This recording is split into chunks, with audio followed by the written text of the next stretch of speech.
Guys Holi खेलने में मजा तो बहुत आया बट मेरे बालों की बैंड बज चुकी थी। तो आज मैं चल पड़ी फ्लेम सैलून हेयर कलर करवाने और साथ में कुछ ट्रीटमेंट भी लेने। ये सैलून मेरे इस सोसाइटी में ही है और मैं यहाँ पहले भी सर्विस करवा चुकी हूँ।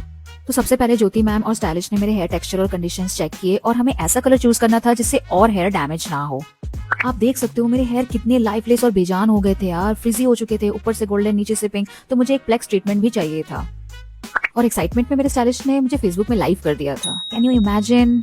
So finally we decided a shade called Golden Copper with a tint of chocolate in the brand called Scotchkoff। ये मेरा फेवरेट ब्रांड है और इससे हेयर डैमेज की टेंशन भी नहीं होती। साथ में मुझे मिला एक प्लेक्स ट्रीटमेंट, वो भी फ्री। तो अब वेट करना था फाइनल रिजल्ट का। I am so excited to see the new look. OMG, look at this transformation। मेरे बाल लिटरली एकदम रिवाइव हो गए थे यार, सॉफ्ट शाइनी और इतने फ्रेश कलर। ऑनेस्टली मुझे लग ही नहीं रहा था ये मेरे बाल है जो इतने डैमेज हो गए थे। ट्रीटमेंट और कलरिंग ने दोनों ने मिलकर मेरी लुक ही बदल दी थी। इतना परफेक्ट शेड तो मैंने लाइफ में कभी इमेजिन ही नहीं किया था। नए बाल, नया mood. House the look? Comment में जरूर बताना।